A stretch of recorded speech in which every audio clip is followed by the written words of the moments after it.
cannot teach a man anything. You can only help him find it within himself. Galileo Galilei.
Was our race genetically engineered? Were we created by beings from distant space to work as laborers towards unbeknown? What if the secret is lying in the ruins of a once powerful society awaiting our discovery? Could this secret uncovered in Earth's little corner of the universe be considered Genesis revisited? Zecharia Sitchin was an author of books proposing an explanation for human origins involving ancient astronauts. Known for his ability to read and interpret ancient Sumerian and Akkadian clay tablets, Zecharia Sitchin devoted a lifetime to the study of ancient civilizations, ancient languages, their start, and the knowledge. According to Sitchin, an advanced race of human-like extraterrestrials called the Anunnaki is the missing link in Homo sapiens evolution. Sitchin attributed the creation of the ancient Sumerian culture to the Anunnaki, which he stated was a race of extraterrestrials from a planet beyond Neptune called Nibiru. The Anunnaki arrived on Earth 450,000 years ago looking for minerals, namely gold, which they began mining in Africa. This is derived from multiple discoveries of ancient mining tunnels in South Africa, as well as relics and links to the Sumerians. When Anunnaki miners became displeased with working conditions, it was decided that Anunnaki genes and Homo erectus genes would be engineered to create slaves to replace the miners. So the Anunnaki created the first humans as a slave race to mine gold, thus beginning our global traditions of gold obsession, slavery, and God as dominating master. The Anunnaki created us using pieces of their own DNA, controlling our physical and mental capabilities by inactivating their more advanced DNA. Could that explain why only less than 3% of our DNA is active? Ancient Sumeria. According to mainstream scholars, the cradle of civilization. Sumer flourished in Mesopotamia, now modern-day Iraq, around 4500 BC. Sumerians created an advanced civilization between the Tigris and Euphrates rivers, with their own system of elaborated language and writing, astronomy and mathematics, architecture and arts. The Sumerian language is so far the oldest linguistic record. All that's left now is a message buried beneath the sand. The message that could tell us more about our past and origin.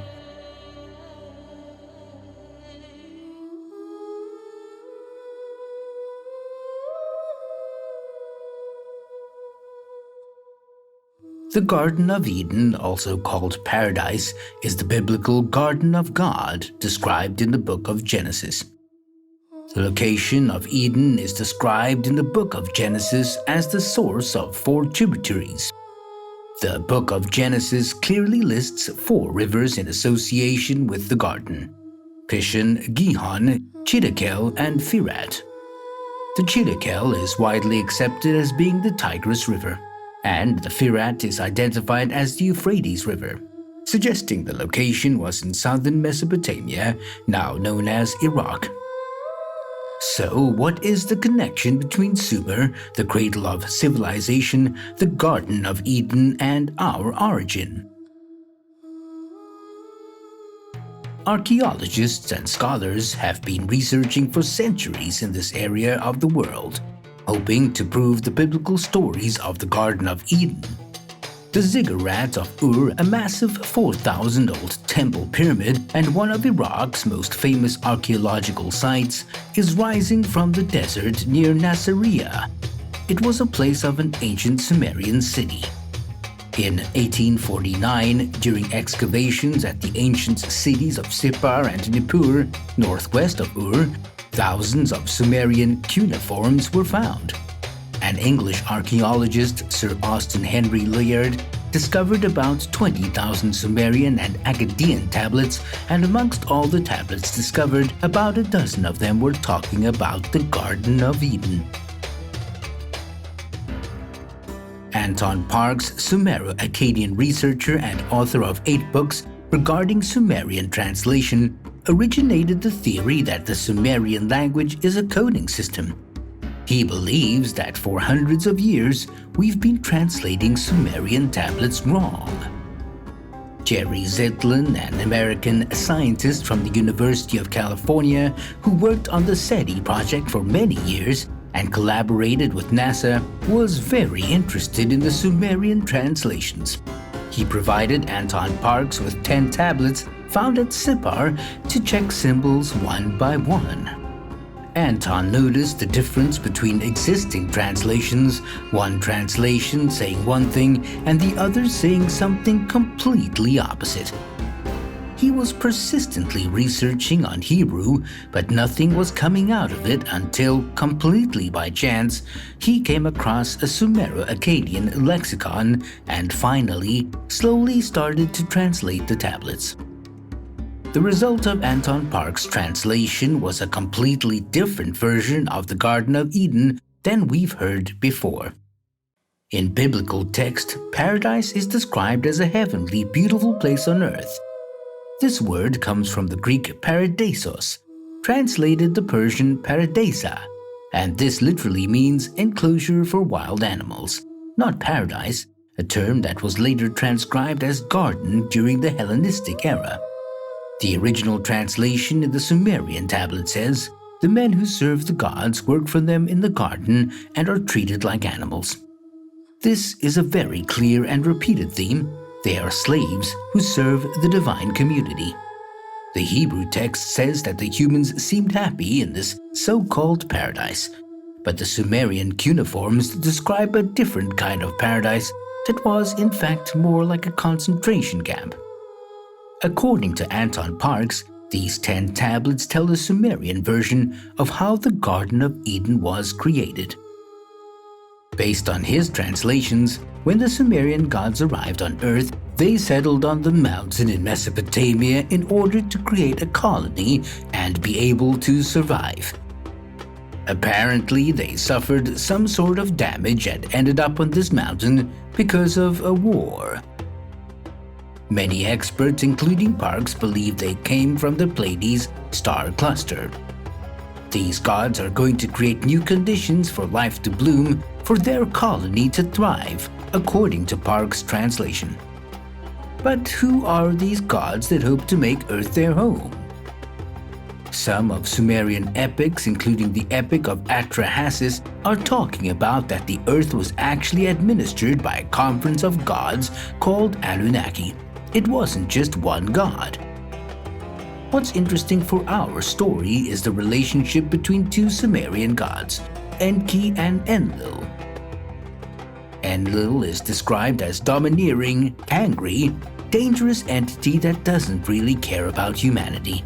But then we have Enki, the god of wisdom, and he does care about humanity. These gods were humanoid beings of a rather reptilian type. The translated text of Eden depicts clearly and quite frequently the reptilian features of the gods. According to his translations, Parks estimated that the gods arrived approximately 300,000 years ago, and that's interesting from another fact that Homo sapiens arrived shortly after. If the Sumerian gods realized that they were not alone, what might have been their interaction with those kinds of humans? What is also noted in the Sumerian tablets when they clearly speak of creating workers to serve the Anunnaki, the main geneticist is always Enki. He can change the human genomes according what Enlil asks of him, which would be the creation of well-disciplined humans. The translated text says they take the genes from their opponents, who they consider inferior, who they name as Kingu. They use their blood and they will continue to create the new human who's going to serve them with these genes. Could these gods be more than just a legend? Has the human race been genetically created by extraterrestrial beings in the remote past? Researchers like Greg Braden stumbled across some research that has connected the Sumerian translations to actual genetic changes in human chromosomes, particularly with the mystery of human chromosome number 2, the second largest chromosome in the human body. It forms about 8% of the DNA in every cell. What makes it such a mystery? Human chromosome number 2 appears to be the result of an ancient fusion of pre-existing chromosomes from primates that have been fused in a very precise way.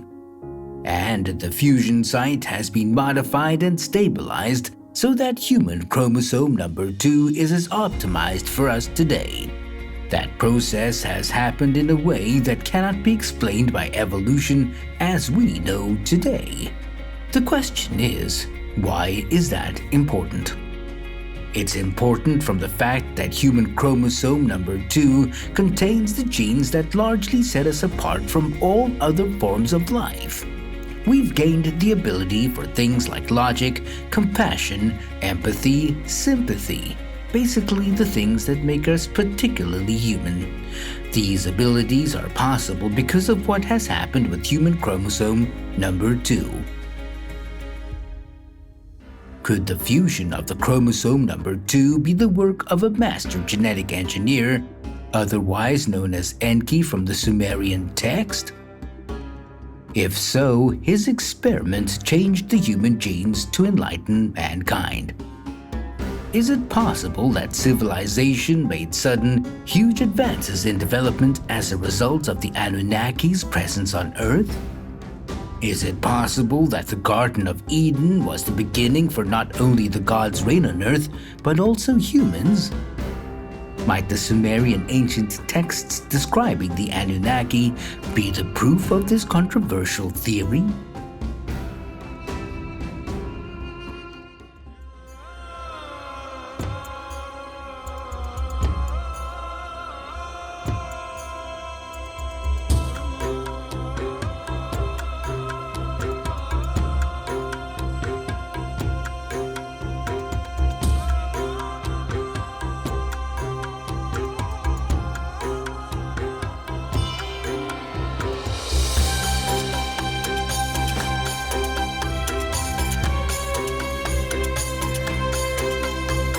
And untouched by tomb raiders through millenniums, this stunning intact tomb was discovered by Leonard Woolley during his excavations at the Royal Cemetery of Ur between 1922 and 1934. It was a magnificent underground burial complex of a mysterious Queen Puabi and her 52 attendants who followed her to the afterlife.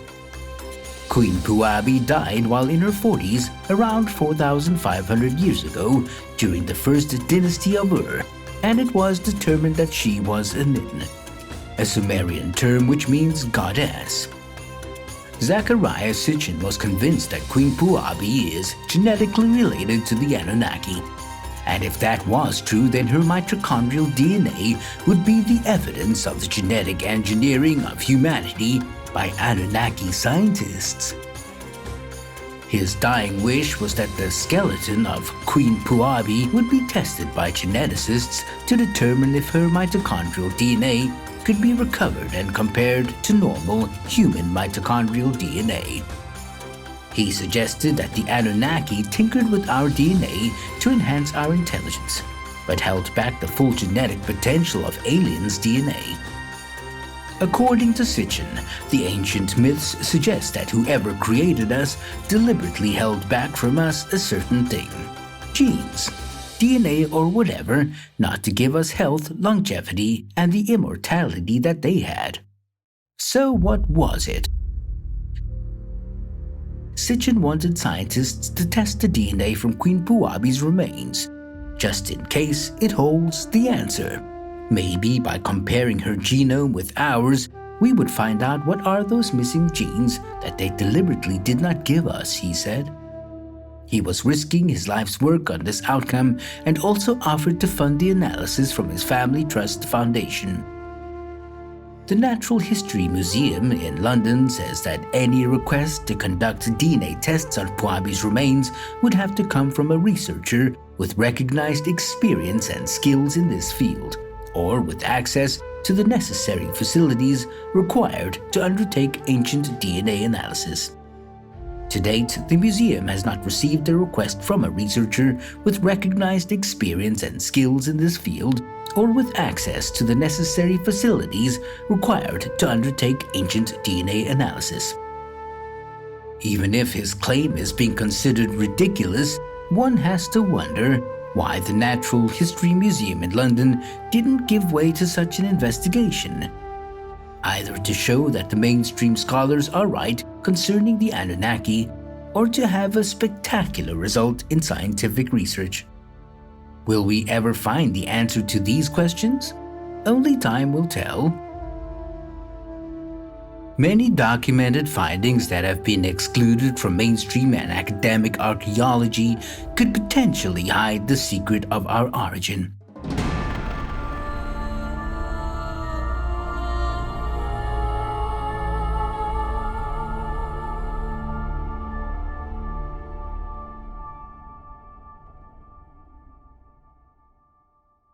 But what if the question of human origin falls outside the realm of social acceptability? We need to start asking new questions to challenge the viewpoints of mainstream scientists to discuss the findings that could disrupt the widely accepted story of human origins and collect more evidence to prove or disprove either side. And although yes, we may wonder whether or not our DNA has been somehow modified in our distant past, and we absolutely need scientific proof to declare something as a fact, there is one more thing to consider. The manipulation of the human genome is already happening. We are already doing it. From the discovery of synthetic DNA in 1967, the list of new technologies grows every day: industrial robots, artificial intelligence, machine learning, and all of them are advancing at a rapid pace. As technology pushes mankind into the future, our scientific knowledge more than doubles yearly, and time even seems to be speeding up. After identifying and mapping all of the genes of the human genome, we had moved from an almost complete lack of knowledge about our genes to being able to read the full text of the Book of Life. Less than 20 years after genome sequencing became possible, and after completing the Human Genome Project, the scientific progress in genetics is breathtaking and sometimes scary. Today's genetic scientists are also capable of performing genome editing. In 2018, a Chinese biophysicist stunned and shocked the world by exploiting available tools to bring about the birth of genome-edited babies. So, having in mind that the published discoveries are years behind technology, especially in the military industry, who knows what's really happening now behind closed doors with the manipulation of DNA? At the end, we are finally at the point in history where we don't have to keep making the same mistakes of the past that we've seen through our history. We all know how the masses and mainstream treated the likes of Galileo, Copernicus, Newton, or Nikola Tesla. But also there's always a group of people that think like them, creating new mindsets who were only proven to be correct many, many years later.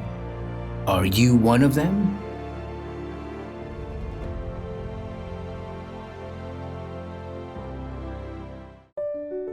Thank you for watching this episode, and hit the like button if you enjoyed this video. We really hope you subscribe, and if you'd like to be notified of future releases, just hit the bell button. Leave a comment. Let me know what your thoughts are on all of this and what topics would you like to explore in our future videos.